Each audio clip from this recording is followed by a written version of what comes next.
Trois petits chats, le podcast exquis. La question, c'est comment chacun d'entre nous va réactiver un des possibles qu'il a. Comment on va passer de cette idée, de cette capacité où on limite les êtres humains, alors ouvrir cette capacité d'imaginer que le monde n'est pas fini. Fini, est-ce qu'aujourd'hui, on ne peut pas se demander si la ville n'est pas un système fini ? La ville, c'est un espace que l'homme a construit par opposition au sauvage, pour se protéger du sylva, de la forêt. Et cette construction-là, elle a donc cherché à exclure par définition le sauvage pour protéger l'homme.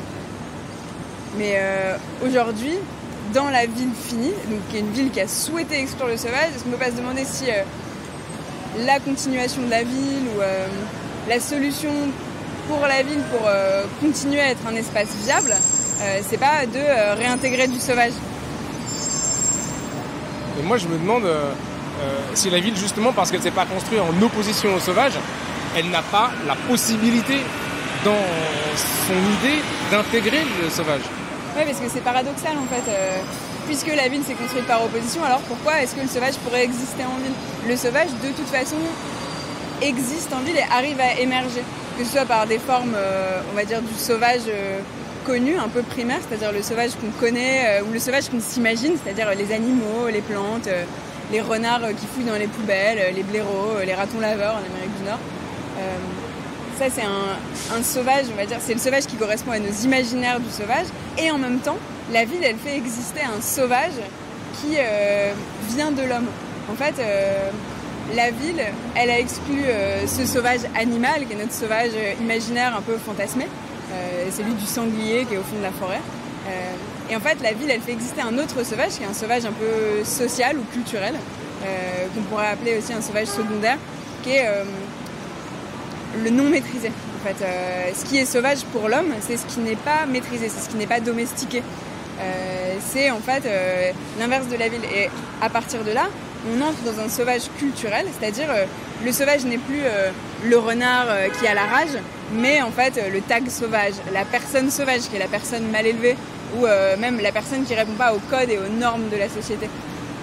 Et donc en fait, ce sauvage secondaire, c'est un sauvage de la contre-culture. Et là, la ville par excellence fait émerger du sauvage. Mais est-ce que c'est pas justement parce que tous ces sauvages primaires, ces animaux, ces nuisibles, on les a réprimés, on a empêché avec le béton les plantes de grandir, que mécaniquement on va aller aussi essayer de réprimer tous les autres formes de sauvages? Si, en fait, parce que ce qui est assez intéressant dans cette vision que l'homme se fait du sauvage secondaire, c'est qu'il veut donner la définition au sauvage d'un truc non maîtrisé, ce qui est une manière de disqualifier le sauvage. Parce que le sauvage découle de l'idée de nature en Occident.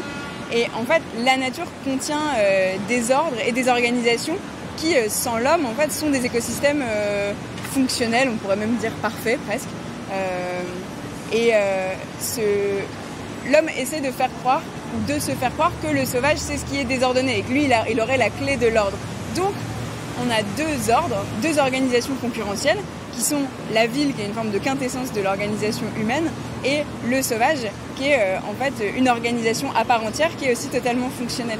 Et aujourd'hui, ce qui se passe, c'est que dans la ville, on va essayer de réintégrer de la systémique sauvage pour faire des systèmes plus intelligents.